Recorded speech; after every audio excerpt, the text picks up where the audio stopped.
Sing, O muses! Sing of Smash Fiction, the podcast where we pit characters against one another in a battle of might or cunning. In a battle of shields or Steves. In a battle of models, matte paintings, or shaking the camera to make it look like the ground is moving. Or reclaiming phallic symbols from the goddamn patriarchy. Or majestically galloping over fantasy landscapes while manes billow elegantly in their wake. And see who would win. And see who would win. Who try to be the bestest. And see who would win. You seem And see who would win? Oh, fuck off. Sorry. That was totally reflexive, Dan. I did not mean to say that at you. No, it's fair. I deserve that. Great! Please keep that. Oh my god. Also, you need to say the title of the episode.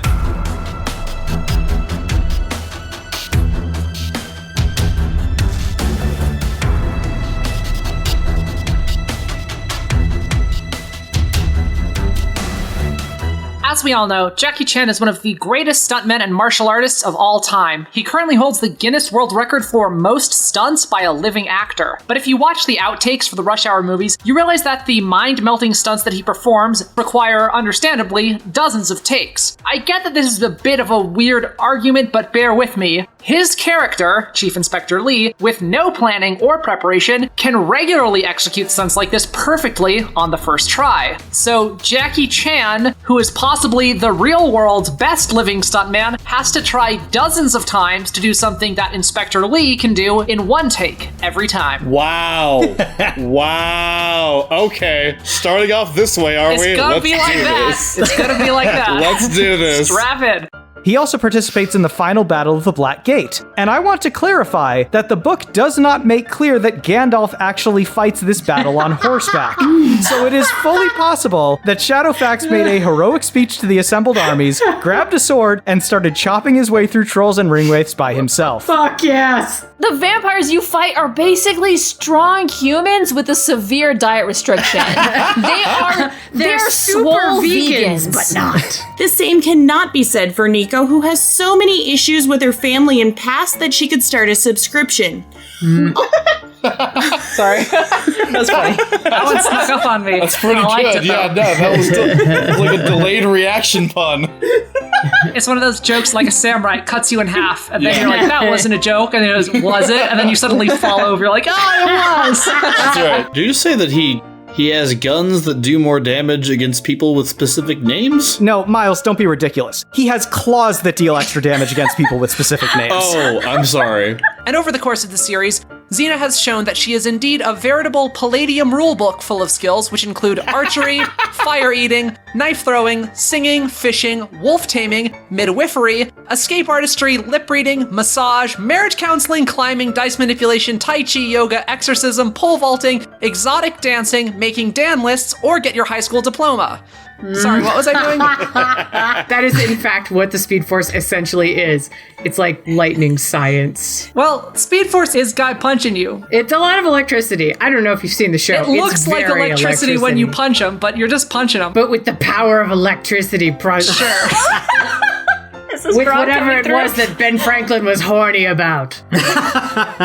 They are, in fact, almost entirely bested by, if I remember correctly, is some sort of ball and cup game in which they are all turned into fascists, and a 12-year-old boy has to save them. Wesley Crusher is nothing to fuck with, you know? Like, that is established Smash Fiction canon at this point. I mean, he didn't win. That's true. He's got a watch. I don't know what else I have to explain to you. Does the watch just tell time, Miles? Is that all that it does, though? No, it's also a communicator. Count Olaf went to school. Memento mori. You can't beat a dead horse. Well, I mean, it's very obviously a quality center of education, and I'm sure he learned a lot. I'm not even going to rebut that point. It looks very reputable, and I'm sure it's accredited. Was Billy's mom together when she killed like 6 gremlins in like 2 minutes? Let me just state for the record as the judge, that woman was stone cold. She was a fucking ninja. Just find the damn thing and I'll be happy. I have no idea where it got off to.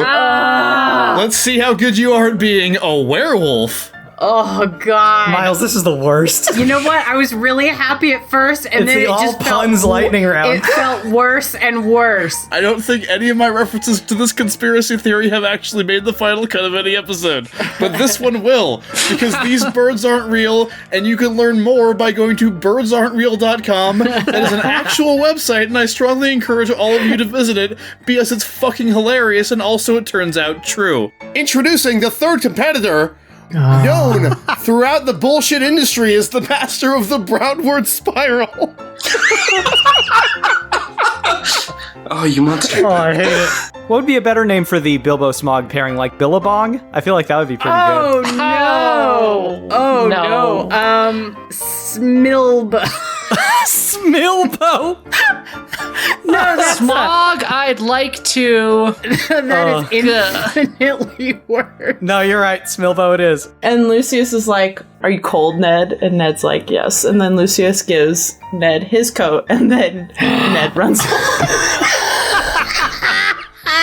Are you saying Ned Stark's a fucking house elf? Now that is a twist I did not see coming. People always say teenagers think they're immortal, but I don't think that. Which is why, just as a reminder, shield spell at all times. Okay, Dan? I gotcha. Don't forget. Anyway, where was I? Oh, yeah. I think about death all the time, and how I'm never gonna have to experience it, because once more for the cheap seats, shield spell at all times. Thanks, dark magic. I couldn't have lived forever without you. Morden, you are also frozen in time. You may make a psyche check to break out. Yeah, I'll spend some karma. Jeez, that's gonna take a lot to get it to a yellow. Spend 60 karma. Morden, you have rejoined the time stream and can act. Yeah, I think this guy's gonna get incinerated. Okay, well, that remains to be seen. That's a white. Shit. I'm gonna point my staff at everybody and whisper, "Ninja shoes." Oh my god, please let us actually have ninja shoes. Well, let's see how that roll goes. Oh, that's a white. No! Oh no! So, instantly, all of you who are wearing footwear suddenly find that they are now entirely made of interlocked shuriken. Oh shit. Oh my god. You guys now have metal shoes. Wait, is that a good thing or a bad thing? Because that actually Alright, sounds like a good Dan, thing. I'm gonna point my staff again and say, regular shoes, regular shoes! I don't even know what to do. Everything's on fire and terrible. Help me! Why is Dante all of a sudden? You only took 3 points of damage. Cthulhu is once again momentarily distracted, kind of by the things crawling around on his tentacles, but mainly by he just looks down, and somewhere in the depths of his unfathomable alien brain occurs the thought, is that dinosaur driving a Jeep? Stitch, would you like to direct Godzilla to do something? Hold on, let me put my boner away. I was gonna say I could hear the tumescence arising. All of a sudden, all of the stars around you guys stretch out almost infinitely into lines, and then anyone who isn't seated or buckled in is suddenly thrown backwards as this ship leaps forward with impossible speed. Oh my god, Stitch is on the outside of the ship. Yep. Yes. Wait, what just happened to Stitch? Is Kit finally gonna have to make a new character? No, Stitch is seeing into infinity and it's amazing. I'm pretty sure Stitch just saw the time knife. I have faced down gods and won. The woman shakes her head. You know, saying you've beaten gods is a very empty and not particularly convincing argument. I'm sorry if I saw an anthropomorphic cat with a scarf whose eyes turned into hearts, and he was talking about going to a dream world and unlocking my inner self, and I didn't think it sounded like hard science. I'm sorry. Liz, I know this sounds crazy, but maybe, and just hear me out on this, if you wanted to, you could use one of your weapons to try and do damage. Your fucking He-Man sword? I'm not saying you have to, I'm just saying if you wanted to. You have He-Man. You have the sword of power. I love that you paid for it with karma and are like, What's around that I can throw? How about your sword? How about your sword, Dante? You know what? Just pull out all 50 million guns you have and just throw those. Don't even shoot them. Like, is there a piece of like steel rebar? How is this happening? Yes, there is. I mean, you guys are in a junkyard. There's a lot of that sort of thing around. So there's like a spare Toyota Corolla frame. Sure, whatever. The junkyard is your oyster. I'm gonna pick up a Toyota Corolla frame and throw it. It's like Dante wants to keep all of his weapons in mint condition or some bullshit. I'm a collector. What can you Yeah, if you take the sword out of the scabbard, you devalue it. Do the voice. Do the voice. To begin. Oh my god. To begin. How to start. Galactus is experiencing fun! Spartans, drop in the half pipe. Tonight, we grind in hell! Malud, this is what we in the fake legal profession like to refer to as a no-brainer, or non-cerebri if you're feeling fancy and bad at Latin, as I often am. Snoochy boochy noochies! Mecha Mario is a maid of only the finest of materials. Well, this is like first haystack, so maybe second date we can have second haystack. Oh, I've never gone to second haystacks on the first date before. I also brought muffins. Are those the blueberry kind? I think they're blueberry. I did just use whatever berries there were, so... I really shouldn't. I'm trying to keep my figure, you know. Why are you worried about it? You look so strong. Well, that's because I don't eat a lot of muffins. Well, look at it this way. Who's here to see you eat these muffins except us? You know what? You're right. If Skeletor is known for one thing, it's being bad. And then he reaches over and takes a muffin. God. You two, any good books you want to recommend to the kids if they like that Eat story? shit, die. Okay. I say, is that the sequel to Eat, Pray, Love? One sushi and olive pizza. Just for you, my four-legged compadre. So what do you say? How about you just relax, you put them hooves back on the ground, you stop shaking your head, and we dig into this most righteous pie. Anyway, to conclude, Horse Cop is great. I'm sorry I locked you in this elevator to give you the pitch, but I regret nothing. Horses rule. This horse is the best. I hope you have a nice day. So on one side, we have Mothra holding a horse. Oh, the horse No, is the on horse her. is on Mothra. Okay, so there's a horse with armor and a shield that's a Ghidorah with horse heads sitting on Mothra's back. And on the other side, we have Smiling Jack on a surfboard, ready to punch the horse off of Mothra. Okay, how does This go? horse is ready for it, though. This horse is out for blood. We're the worst people. How does this go, guys? What do you say? Oh, I God. think to be fair to, our souls, the horse has to win. Jack is a vampire on a light-speed surfboard. I think he's probably gonna hit that horse very hard. I'm sorry, I didn't mean to laugh right there. It was just, No nihilism. yeah. Explosion. Thank you, Michael. Whimsy and magic. Yes. Thank you, Neil.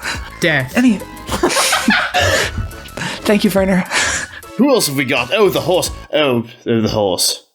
Oh. He was a good horse. Wow. That's a record. That has to be, right? That was an attack upon my sanity.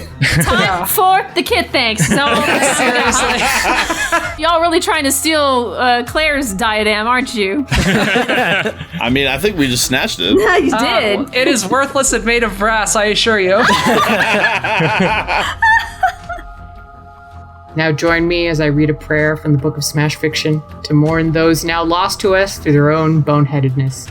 We commit these many facts into the record as we commit these many, many fallen red shirts into the ground or space or mineral cubes, etc. Ashes to ashes, dust to dust, space to space, red shirts to dead shirts. In the sure and certain hope of a return to eternal nonsense through Smash Fiction, who shall change our arguings into podcastings, that it may be preserved forever on the internet. Amen. Amen. Amen. Welcome, one and all, to Smash Fiction's 4th anniversary spectacular. It has been quite a year for us here at the old podcast mill. The podcast mill. I mean, listen, I'm working hard in the podcast mines myself. we've never really gotten into the recording space that we use, but yep, it's a mill where we turn out the podcasts. Sure. This is where, the League fights Cthulhu, where we have weddings between Southern Belles and jellyfish aliens, where Miles exposes us all to an all puns lightning round. All of this happened last year. All of this happened since the most recent anniversary episode. So, all significant milestones in the life of any podcast, for sure. Those puns in that werewolf episode was just this year. It feels like I didn't have a life before then. Like, I can't.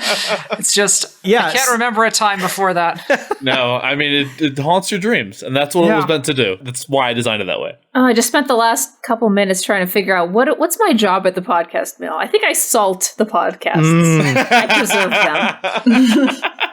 That works out very nicely. Dan and I chop them up in little pieces, and then we rearrange them.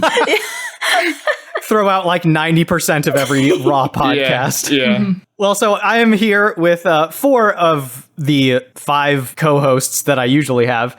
MeganBob sadly got a hot tip about a stash of leprechaun gold that she just had to go and hunt down. So she's not going to be able to join us in person for this episode, but I understand that she's recorded a little something that we will be sharing with you a little bit later in this very episode. So, as we usually do with these anniversary episodes, we reached out to all of you guys for questions, and as per usual, you responded with more than we can possibly get to in a single episode, but we will do our best to get through as many as possible. Did we ever even finish last year's? No, we did not. As Matthias sort of passive-aggressively reminded us. Yeah, I saw that. I think it was pretty aggressively aggressive, to be quite honest. That was pretty hostile. Throw him on the pile. Yeah. That's fine. I felt called out. This is what we burn for fuel at the podcast mill. Your question. So, do we not run down and introduce people the way that we do on all the other episodes in this? Do we just trust that people know our voices by now? Or I don't think we ever have. Why would you listen to the anniversary episode if you didn't already know us? That's fair. But on the other side, I did write a thing. So Claire, why don't you introduce yourself? Yeah. You go right ahead. And so Claire Mulcairn. There we are. Annie Verusari, Annie. Oh, man. Oh, boy. Well, glad we all experienced that. Thank you, That was something. You're welcome.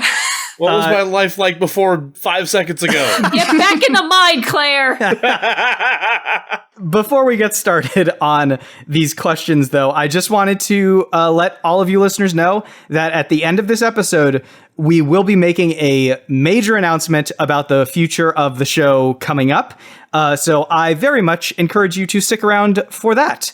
Claire, why don't you start us off with a question from the pile? Sure. I'm going to grab this one from Cosplay Devotee. What is the most surprising interest of yours that most people might find out of character for you? I think for me, I've talked about most of this stuff. I write stuff and I studied illustration in school, and I also design card games and RPGs and stuff like that. I think what I haven't talked about as much is the fact that a couple years ago, for about 6 months, I was doing roller derby. It was right when I was coming out as trans. I came out as trans to people in my life a bit before I came out on the podcast, for the record. And I had some female friends that did roller derby, inviting me to come along. And I did it for a few months and I really liked it. I ended up breaking my leg doing it and had to take a few months off. And by the time I got back with my work schedule and everything, I wasn't able to find the time to get back on it. And I haven't had time to do it again. And I'd really like to at some point, I think, but I just haven't gotten around to it. But yeah, I did it for a while. My roller derby name was F, Marry, Kill.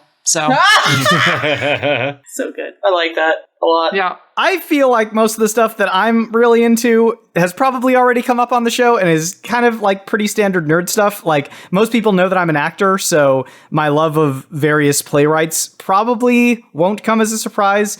I am super into astronomy, which might be a little surprising, but Dan loves space shit. I It's do. not just Space Judge. Yeah, I mean, I'm way into science fiction, so maybe it's not that surprising. I don't know, like, maybe people might find something weird with a guy who alternates between, like, classic Metallica and Beethoven on music selection, but yeah, that's about it. Yeah, the heavy metal thing doesn't come up all that often, and it is a really big part of your deal, Dan. Yeah, that's true. That's true. And I mean, you can listen to his episode of The Matthew if you want to hear Dan talk all about heavy metal. But, Absolutely. yeah. Dan also And you does should. make every song he possibly can in League a metal. Oh, that's true. song. Yeah.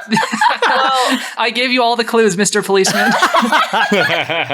Sort of like Dan, I feel like I've talked about most of my interests. When people first meet me, they see, I don't know, a 20-something woman, but I actually share all the interests of a 50-year-old man. Seriously. And that's why that's my spirit animal, and I play lots of old men on podcasts. Not saying 50's old, but you know what I mean. The most surprising, well, this has probably come up too, but I really like America's Next Top Model and Project Runway. I really like clothes. I'm a very simple dresser, but I really like clothes. That's surprising to me, hanging out with you, old man Liz, all the time. Oh, yeah. I forget that. I wear the most nondescript clothing, like corduroys, V-necks, stuff like that. But then, yeah, clothes are really cool. Modeling is really cool. Slightly exploitative, but it's still cool. I don't think I knew that about you, Liz, but I'm right there with you. Yeah. I'm all about clothes. Yeah. I was not all about clothes when I was a dude, and I thought I did not care about aesthetics, but it turns out I did. I was just... Well, see, you actually wear stylish and fashionable things. Nah, I'm just like, I appreciate it, but it's not for me. I don't think it's that strange for artists to be into fashion. It's just like another... It's art, yeah. Medium, yeah. Yeah. That's how I got into makeup. I had to change the way I thought about it as fixing my appearance, which I hated. Or no, I'm making art on my face. Yeah. All right. Miles and Kit, did you guys want to answer this question, or shall we move on? Kit likes animals. Did you guys know that? That's exactly what I was thinking, Claire. Oh my god.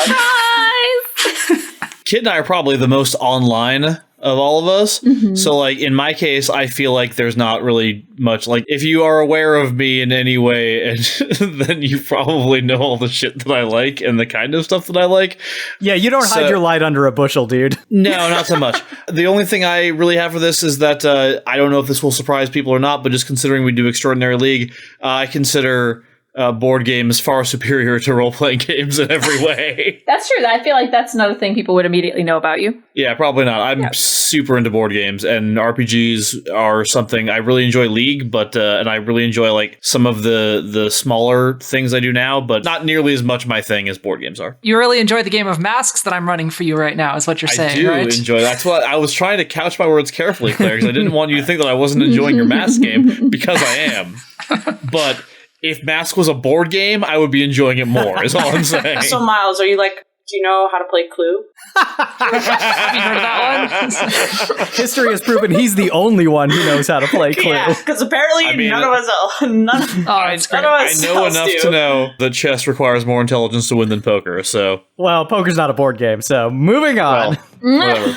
This is a question from Secretly a Skeleton Shh. And the question is, what is the most/least fun part of preparing for a match? You know, honestly, I actually really enjoy most aspects of preparation. I usually get to like watch or read a piece of pop culture, and I actually enjoy writing the arguments. I think the thing that like I don't like about it is how rushed I can feel when I'm doing it, especially when it involves reading 80 issues of comics or catching up with 7 seasons of TV in a week. Like that, that's when it starts really feeling like a chore for me. There's nothing wrong with it. It's just you can't do other things, and sometimes you have to do other things. And if you could spend all the time in the world on it, it would be fine and fun. And like, you know, you have time to like tweak your argument forever and watch every episode of something. That'd be great. But like, yeah. I hate writing essays. I always have. Even when I'm good at them, I hate writing essays, and I didn't think about that when I joined this podcast. So I was like, oh no, I have to write an essay every week? Fuck. Kit, you're next. I'm going to pick the first person that I love very much. David Waters. Oh.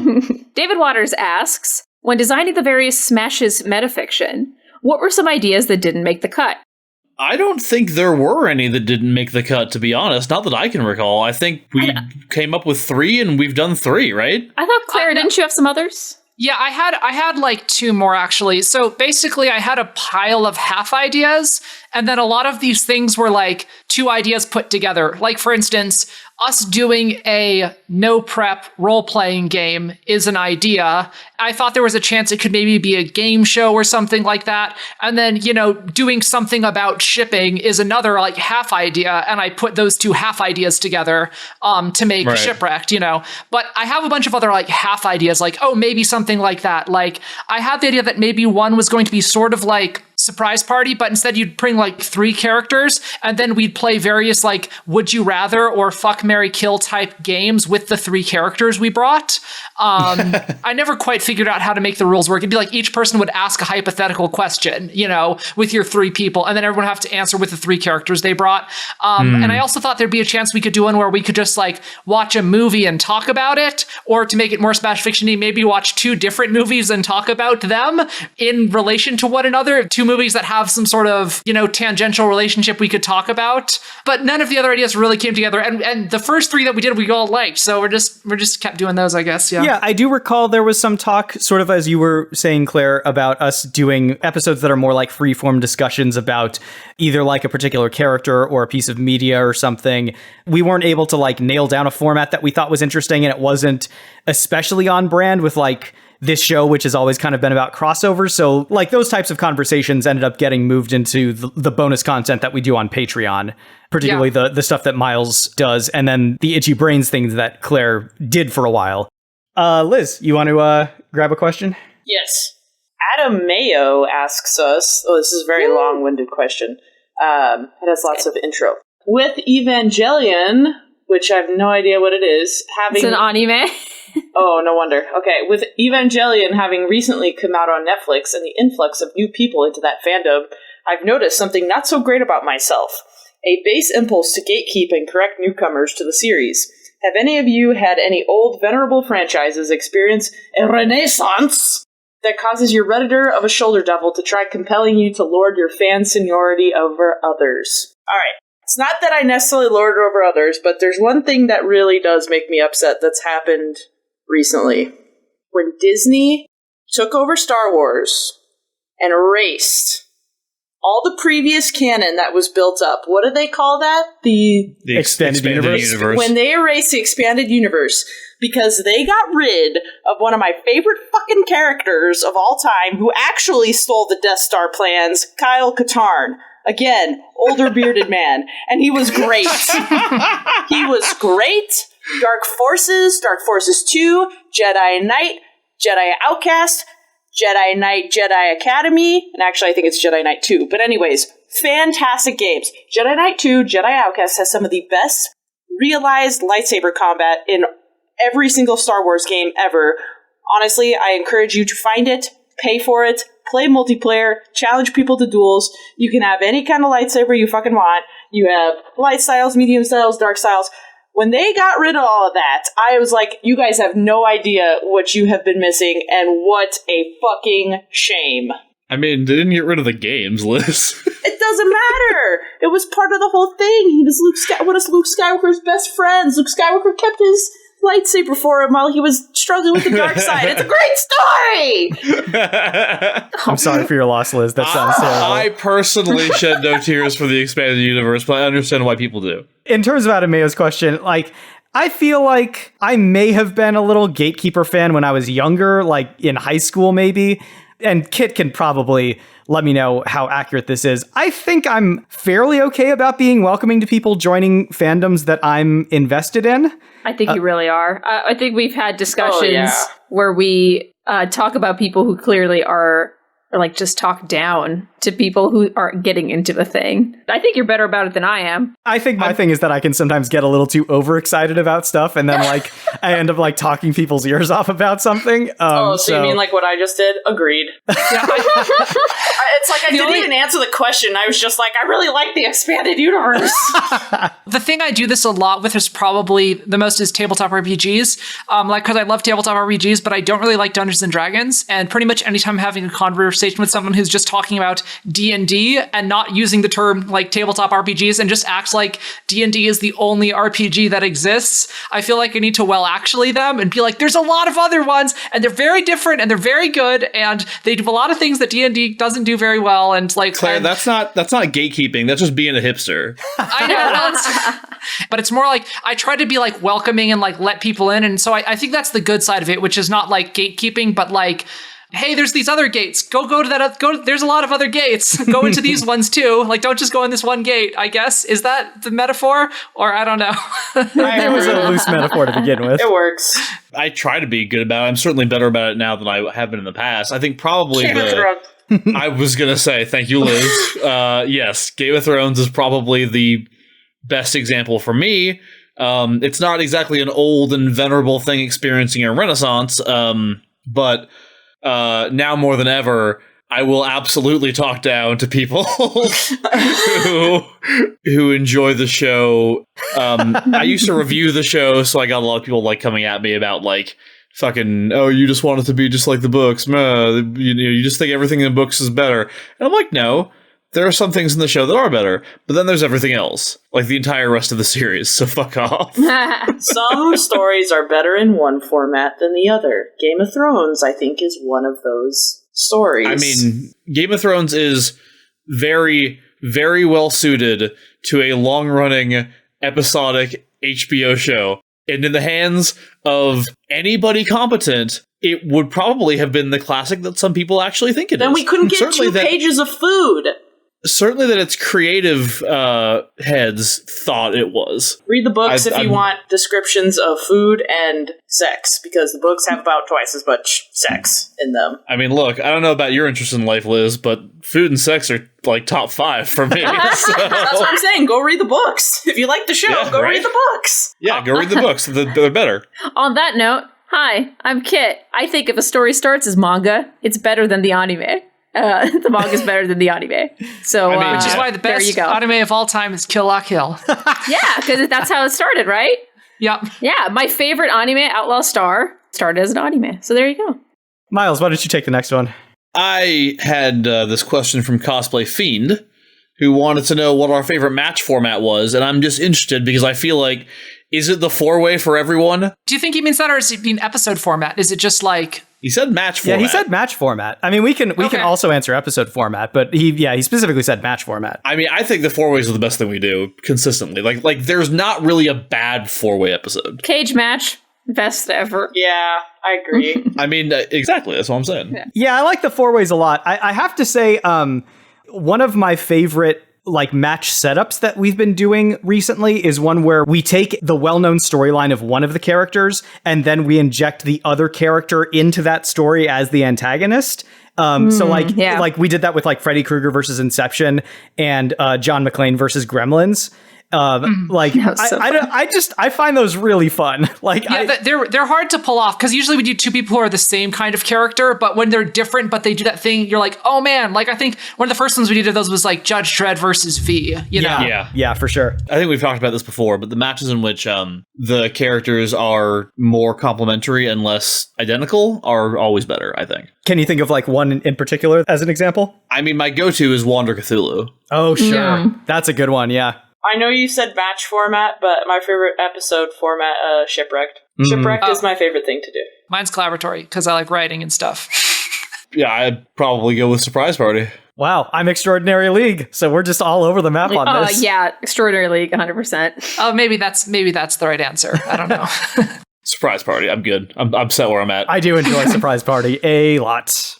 I'm going to answer this one from Miles Sari, which is directed to me directly. Even though that's my name. Yes. Fine. Says, Claire, on one episode, I remember you mentioning that you liked indie games. Have you played Shantae? If you haven't picked it up, I would recommend it. Actually, I have. I forget. I think I played the second Shantae game, not the old one that was on like Game Boy and stuff, but the more recent remake. And yeah, I enjoyed it quite a bit. I don't think it's necessarily one of my all-timers, but I really do like the kind of general art style and vibe of it. Even though it's like kind of weirdly pervy. I mean, I just said I like Kill la Kill, but you know, it's kind of bad pervy at times, but it's still good. I enjoy it. But I think like the main character, I think they say somewhere that she's like 16 or something, and there's just no reason for her to be that when she like gets. Anyway, it's a whole thing. But it's a good game, apart from that. But other ones I've been playing lately that I like a lot are Return to the Obra Dinn's great, and Baba Is You is the shit. It destroys my brain, and I love it. Yeah. Claire, I bought Return of the Obra Dinn. Oh, yeah? During the Steam sale. That's going to be my next game after I beat Days Gone. Oh, it's so great. It's a murder mystery on a pirate ship.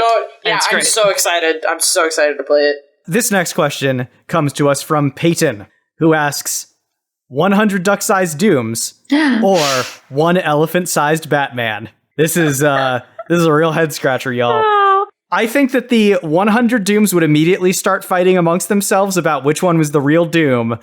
Which would then give Giant Batman plenty of time to prepare, which is all he would need to defeat all of them. Utterly ridiculous. All right, well, tell me. Utter crap nonsense. Tell me. Sir, because the Doombots, I will have you know, have been known to work together in the past. Well, these are Doombots. They're Dooms. But I know, but most of the Doombots think they're Doom. Come on now. Like, we've seen this story so many times. Doom! But for the purposes of this, real quick, can the Dooms be also ducks, like Dr. Doom? Thank you, Claire. Thank you. That's what I want. Doom. And then that might be enough to make me actually not hate Doom. And I want the elephant-sized Batman to just be an elephant in like a Batman costume. Yeah. Elephant Batman never forgets. Regardless. And he never forgives. Regardless of whether they are Dooms or Duck Dooms, you can't beat 100 Dooms, man. Like, there's still... The whole thing about that match is that they're both brilliant. You've got 100 brilliant people against one brilliant person. Yeah, but they're all so fucking self-absorbed. Quack, quack, quack, quack, quack, quack, all fucking day. Look, I don't know if you've been paying attention lately, but self-absorbed people run the fucking world. Maybe Elephant Batman will have what it takes to just nuke everything and start over. How about And it just got real. Or maybe Duck Doom. Duck Doom! Maybe the duck side of him will make him mellow the fuck out. Maybe Duck Doom is just going to want to hang out on a pond all day, not try to take over the world. Anyway, do you have a question I'll you want save to that for my fan fiction. In order to get me to stop talking about Duck Doom, I'm gonna go to Ink the Cryptid's question. Do any of you have pets? Tell us about your pets. So Dan and I have a very handsome son named Fin Fang Foom. He's very large. He wears purple pants. Okay, no, he's not that Fin Fang Foom. But all those things were true until the purple pants part. Oh, one day we will get him some purple pants. Oh, best believe. Yeah, our sweet boy Fin Fang Foom. He is an Asian water dragon. They kind of look like small iguanas.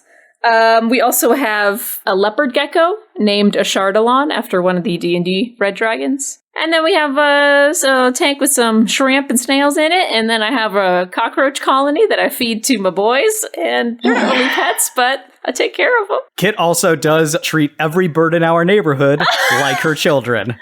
I feed and water them. I want them to be strong. And when they bring their children over, I feel like a grandma. It's so good.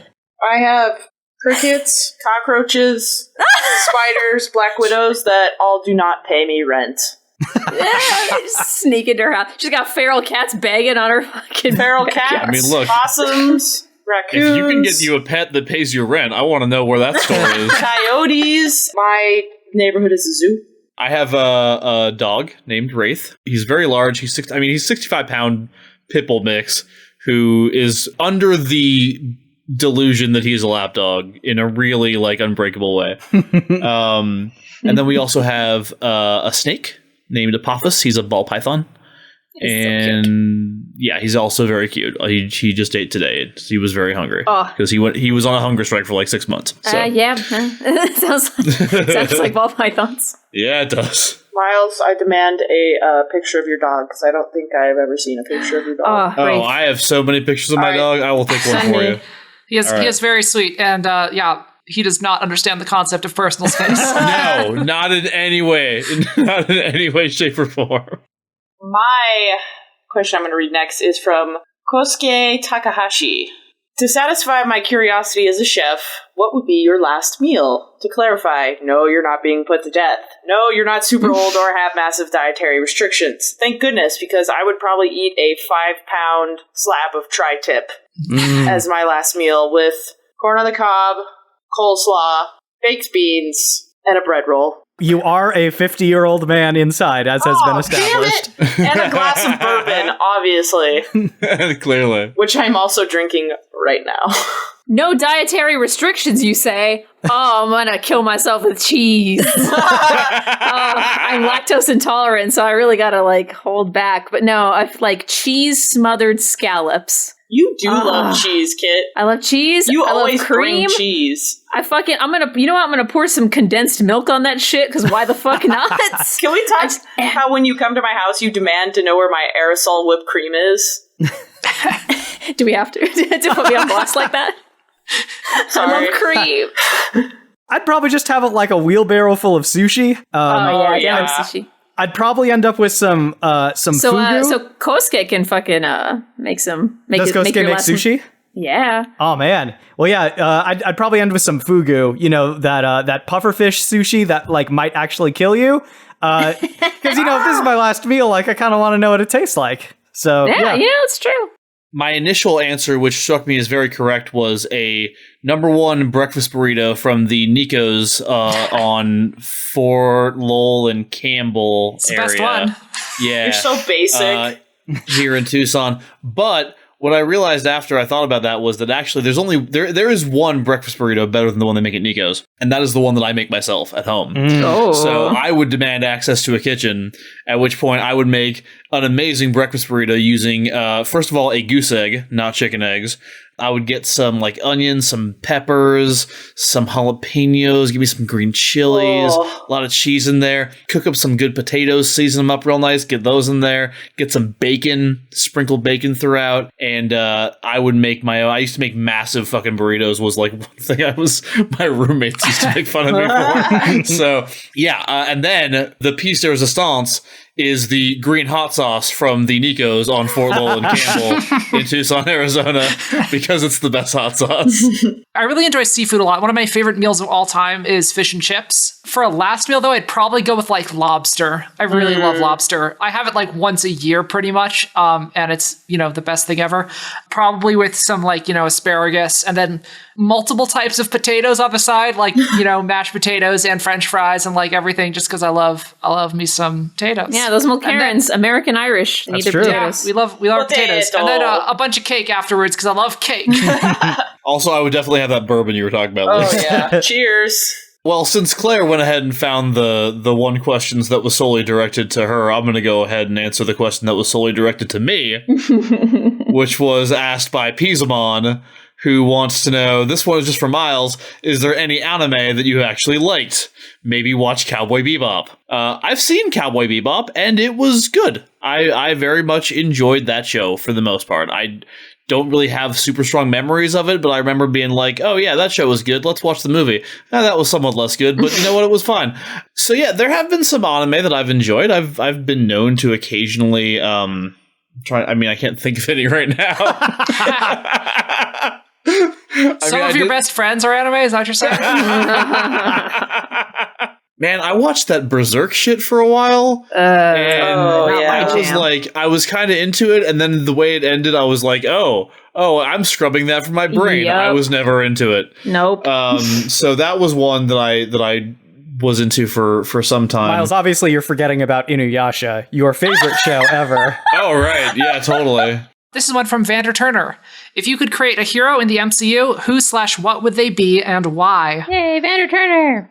My character would probably have one of my favorite powers, something like power mimicry or power stealing, because that's great, or shapeshifting, or something manipulating time, because those are always like my favorite powers. And of course, it would be a cool goth trans girl, because that's how you got to do it. Because I will point out, when we were doing this, coming up with characters for this most recent league, one of the things I did is I searched online for trans characters in fiction, and I was going through the list. I'm like, no, there's like 4 of them. Yeah, that's a short list, because it was a very short list. I was trying to put some of them into league as like, the like side characters in Castle Grayskull, and boy, oh boy, not a lot. Yep, it's a short list. I think I've played most of them by now.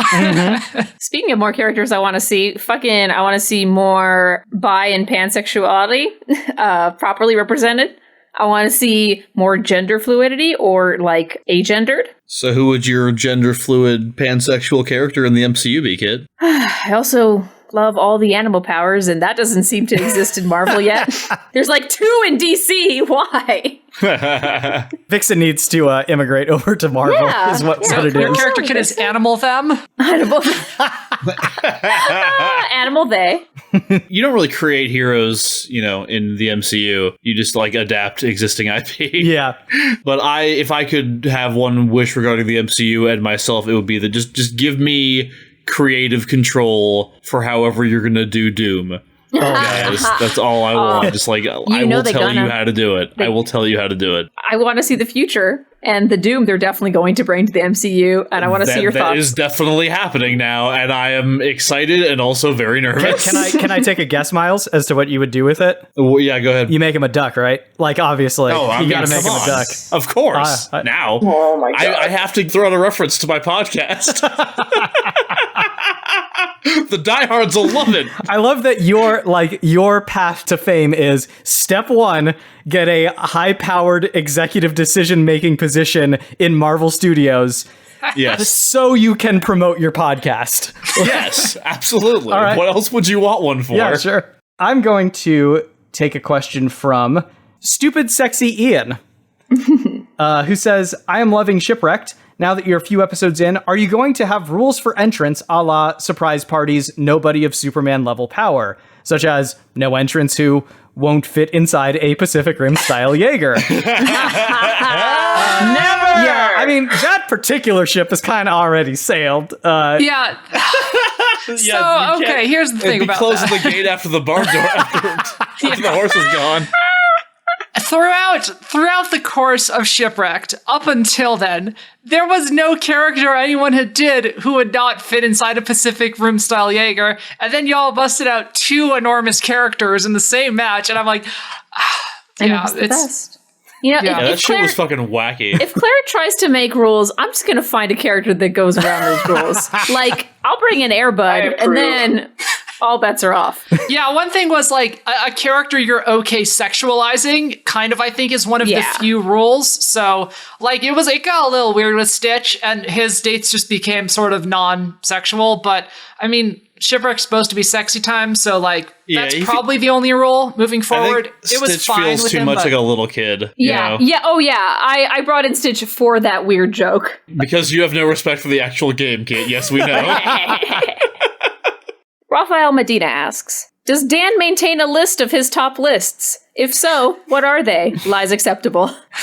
Of course I do. Of course I have a list of my top lists. There's, the MCU movies lists? ranked. There's also favorite bands, right? Here's my top 5 lists. Okay. Okay, right. so number 5, my list of lists that I haven't made yet. Number 4, my list of favorite dice.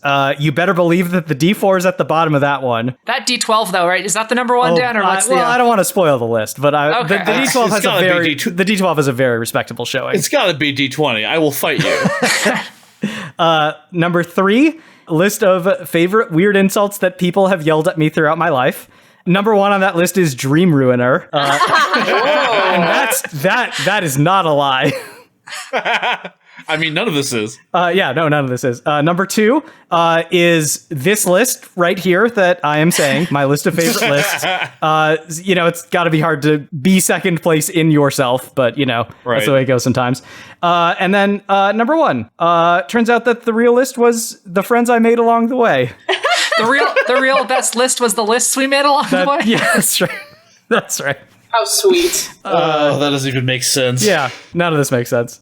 I'll take, I'm going to butcher your name, Matthias Tatimes? No, you got it pretty well. Yeah. Yes! What's a fandom or hobby you've considered getting into but just haven't?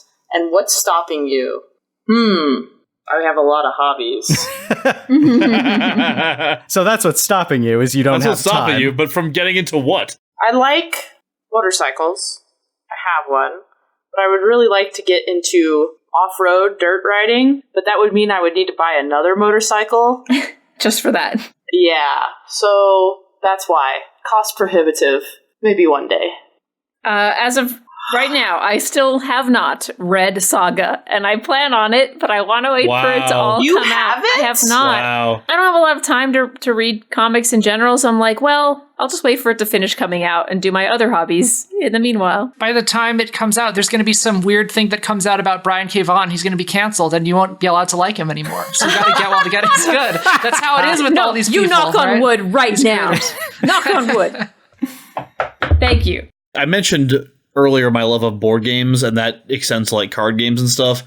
And one thing that I've never gotten into that I always felt myself being drawn to is like miniatures gaming.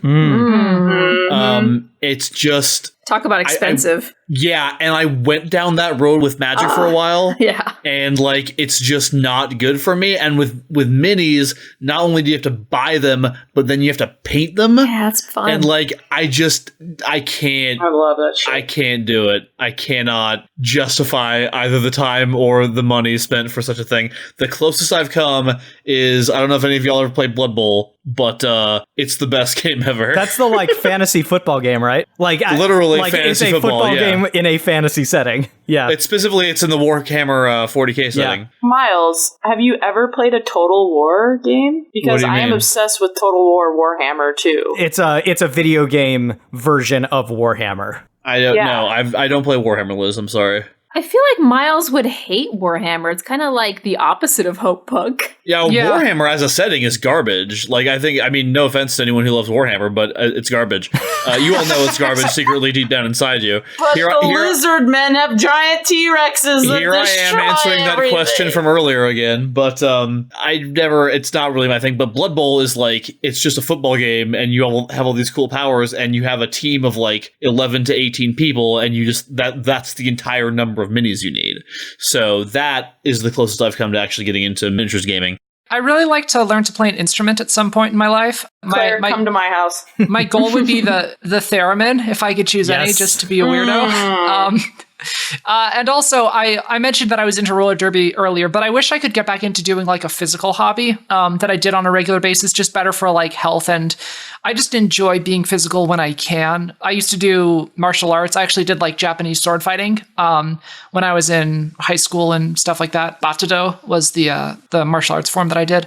And so something like that, something physical. Gosh, I would love to learn judo just so I could say I have kit judo. Oh, man. All right, well, for our last question, I want to go to our very old friend, Grayson Leal. Oh, long time, Grayson Leal. Been with us for a long time. And he asks, how many match ideas have you got on the list Dan mentioned many, many moons ago?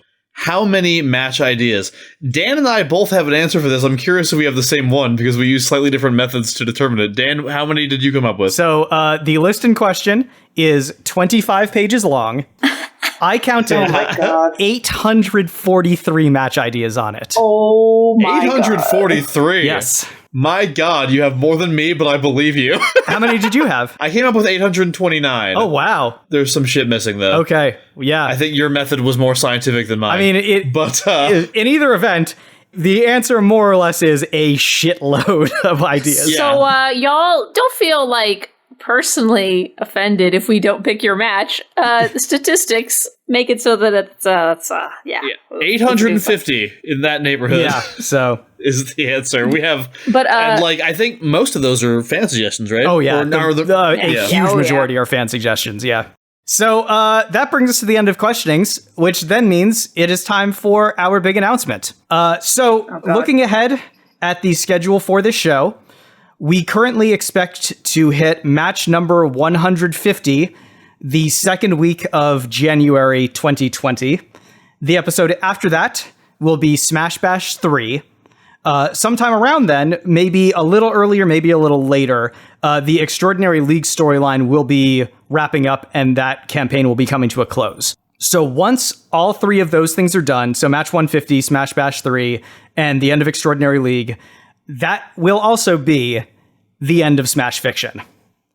That is a very difficult thing for us to say. Miles, cue Sarah McLachlan's I Will Remember You. Oh, man. I mean, maybe I can find a decent facsimile. Find like the shittiest MIDI version. Go back to the flute. Oh, man. Yeah. Yeah, Liz, do you have your train whistle on hand? Do you want to try to... Oh, train's rolling out for the last time, guys. Yep. This thing has been a labor of love for the past 4 years. And, well, I can only speak for myself, but for me, it's been really, really fun and gratifying to work on.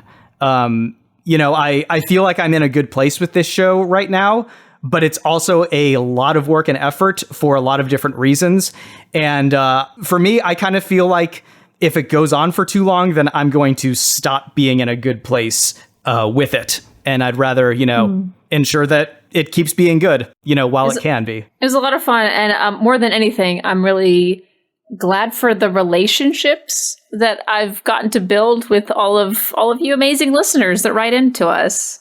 I don't want to lose that. So I don't know if we're going to include this announcement in, but I think we're going to keep that fan faction. We have to keep it. We have to say it right now, I think, in case people are freaking out. The fan faction is not going anywhere. So, and I think a few of us are thinking of, Miles and Bob have their own podcast. And so we're kind of thinking of turning Smash Fiction into a network where our future projects will come together under the Smash Fiction umbrella. Yeah, because all of us have a lot of different creative projects that we want to work on. And in some ways, doing Smash Fiction means that we can't do our other things. I'm going to be real with you guys for a sec.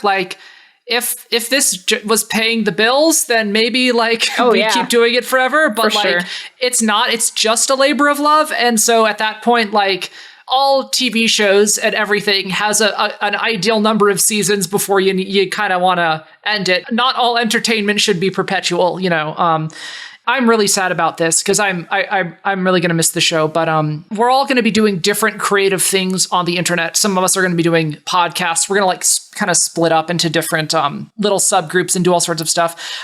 There's a few different things that I might do. I haven't decided which project I'm going to do after this ends, but I'm going to do something else and you'll hear about it a bit later. We'll definitely be keeping everyone in the loop via our usual, social media venues about any projects that we are working on in the future because, most, if not all of us have things that we are interested in doing. So you guys will be the first to know. Including other podcasts. So I know Dan's talked about some possible ideas and stuff like that. And so, we might be doing other stuff. It just won't be this thing. So on the day this comes out, Bob and I will be 9 days away from the official launch of our new podcast, The Next Wrestling Fan, which if you guys don't already know about that, you can go check it out on Twitter at NXT Wrestling Fan, Facebook, the NXT Wrestling Fan podcast, and we have a feed that we're using to put out our stuff. So you can follow us there. What I really want to emphasize is that Smash Fiction as it exists is ending,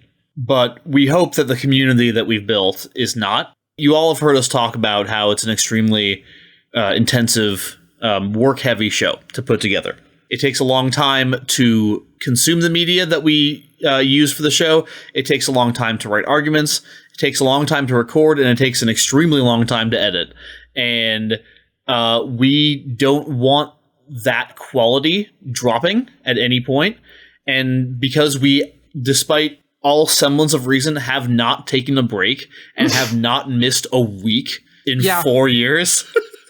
It takes a toll on you, and we all got stuff going on in our lives. I'm gonna be a dad in 4 months, and I just said that out loud, and that's terrifying. Yeah. Boy, oh boy. Is that the first time that's been announced on this podcast, by the way? It came up in the I think in the MCU discussion we had. Yeah, in case if you didn't know, Sharon's having a baby in November, so there's other shit going on. And while we do make some money from Patreon for Smash Fiction, which we really thank all our patrons for donating, none of us are quitting our day jobs. To be honest. So, we want to do other things. We have new ideas. We have new creative outlets that we want to go explore, and we want to, at least in my case, try and actually make a living off of this weird podcast content creation world. So I can definitely say, at least in my case, there's a lot more coming. And I would like most of that, if not all of it, to be with the people on this call, as well as MeganBob. Patreon was mentioned, and there is one matter to address that's kind of bookkeepery. So our $10 reward tier on Patreon allows you to dictate a match to us once you've been at that level for 3 months. As of right now, we only have 11 matches remaining for the rest of Smash Fiction, and several of those slots are already spoken for. So if you have been a $10 patron for more than 3 months and haven't submitted a list to us of the matches that you'd like for us to do, I would strongly suggest that you do so now if you have any interest in doing so. Or if you will be by the time we end. Yes, that is also correct. And even so, Dan, there's a chance that we might not be able to do all of them, Correct. right? We will do our absolute best to get through as many of those as possible in the time that we have left. Like that's really gonna be one of our primary goals as we move towards the end of this show, but we may just not have enough time to. So it's kind of going to be, first come, first serve on that. I'm sorry that we might not be able to get to all of them, but we just only have so many more matches to go on that. So I mean, and you never know. We might do the occasional match for old time's sake. The podcast is going to stay active. So the feed is going to be up. Yeah, still. The feed is going to stay up. So you guys are going to be able to listen to Smash Fiction. And I think it is not a stretch at all to consider the idea that maybe someday, every once in a while, we will come back together for a Smash Fiction match.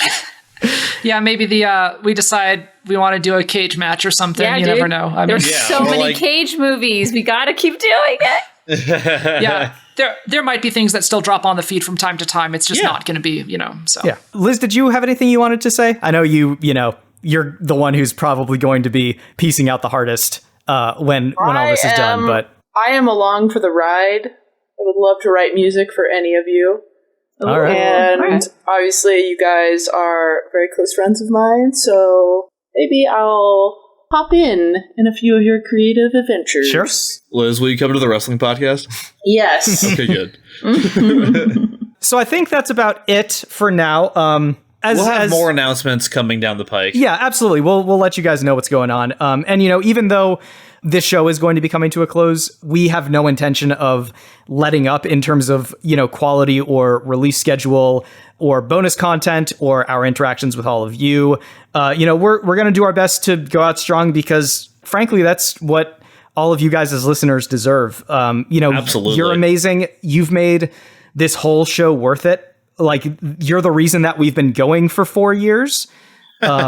And for me, at least, I just want to really thank everyone who's been with us, regardless of how long you've been with us for. You're the reason we do this thing, and we're really grateful for it.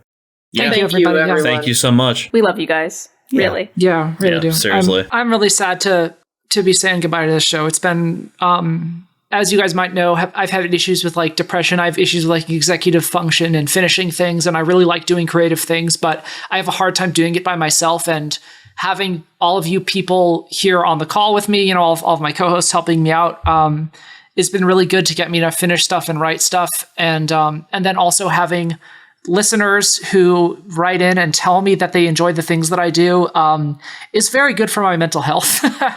And this sort of structured environment and doing a podcast has just been really good for me, and I really like it, and I'm going to miss it. I'm going to be doing different creative things moving forward, as I said, but I just want to say thank you to all of you listeners. I've heard people have written into us before and said that this podcast has been important for them, and it has helped turn their life around when they've been depressed or sad or felt lonely. And it's done the same for me, like as a person. So this podcast has helped me work through my issues. And I appreciate it for help getting me through some dark times. Yeah. This podcast has existed through a very interesting time in my life. So no joke, dude. It's so weird going back and listening to old episodes and remembering, like, man, I was living where? Doing what? Yeah. That's weird. Being single? Being single? Oh, God, it's so weird. Yep. Also, I just want to say, like, you guys want an Extraordinary League podcast, you want a surprise party podcast, like, demand it. Oh, yeah, for sure. We will certainly listen to what people have to say. Doesn't mean we'll do it, but I am definitely interested in hearing what all you guys are looking for. So anyway, happy anniversary, guys. I think this is something to be celebrated. And yeah. And I'm gonna thank you, Liz. I'm gonna really enjoy the next few months that we have as we see where the show ends up. As they often say in comics before killing off a less popular book, this feels less like an end, more like a beginning. Oh, that's beautiful. Feels like an end to me. I don't know. Jesus, Blair. Just being real. Be that way. Hi, it's MeganBob. I'm sorry I wasn't there for the anniversary questions. I wish I could have been there with everybody. So, everybody just talked about the future of the podcast, and I wanted to say, first of all, you are all very loved. You are deeply and unreservedly loved and cherished for sharing your time with us, and that will never change.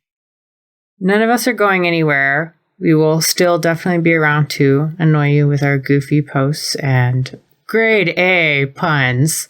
So Smash Fiction is going to be changing in some big ways, though, which the others have already talked about. And I haven't heard what they've said yet, so I wish I could say I knew what the future of it looked like, but I think none of us probably has a clear view of that yet. All of the hosts love each other very much, and sometimes when you love each other, you have to be honest about what you can give and what you can't give. And we can't keep giving as much as Smash Fiction needs. Certainly not if we want it to be worth listening to, and not if we want to still be able to love one another. To put it another way, we've chosen to prioritize our friendships and creative relationships over continuing Smash Fiction in its current form. And perhaps to put it a more Bob way, we are still committed to this relationship, but we've decided that we also want to try fucking other podcasts and experimenting with our podcastuality. So we are opening up our podcast relationships to see what evolves and how all of us can still find ways to work together in ways that are a little bit more sustainable. I understand how hard it is when something you love ends or changes or starts fucking other podcasts. It's painful and it's sad. And if you are hurt or sad or angry, you're not alone. Those feelings are valid. We never came to this decision lightly or without consideration for how hard it would be for everyone who loves the podcast. We came to this decision because the alternative was burning out completely or pushing until one or more of us ended up having to quit or go to the hospital or something equally not great. We love this show way too much to let it go like that. So if you have challenging feelings about this, if you are worried by this or feel let down or betrayed, I don't blame you for any of those feelings. I think when things change, the feelings that come up are pretty complicated. In particular, I feel this as a fan of the show.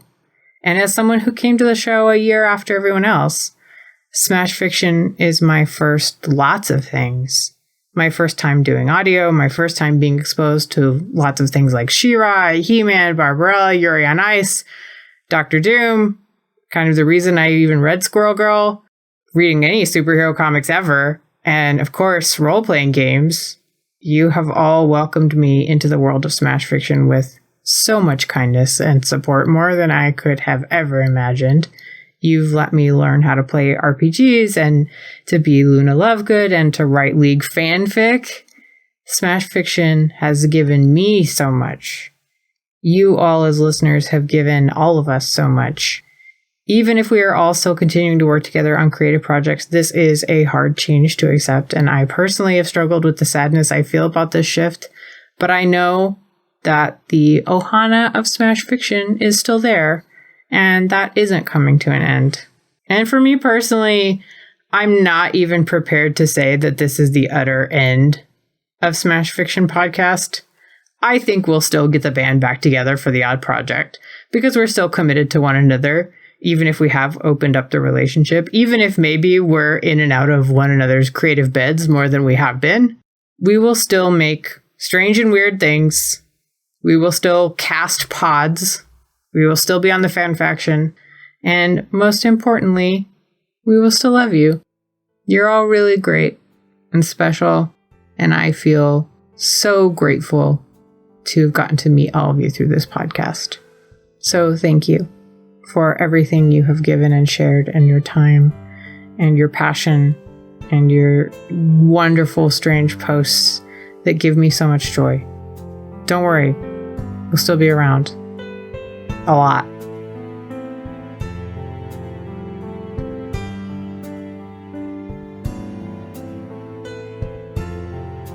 Smash Fiction's 4th anniversary episode was produced by Miles Schneiderman with logo design by Claire Mulcairn and music by Kevin MacLeod of Incompetech.com. His songs, licensed under Creative Commons, in this episode include Hitman, Amazing Plan, Balloon Game, and Rains Will Fall. Be sure to follow us on Twitter at SmashFic Podcast and search for us on Facebook, Tumblr, and YouTube. Feel free to continue telling your friends about us and leaving positive reviews. And of course, to contact us via email at smashfictionpodcast@gmail.com. Thank you so much for listening for all 4 years, and for continuing to listen as we bring this beautiful, weird thing we've created to an end. We hope to do you proud.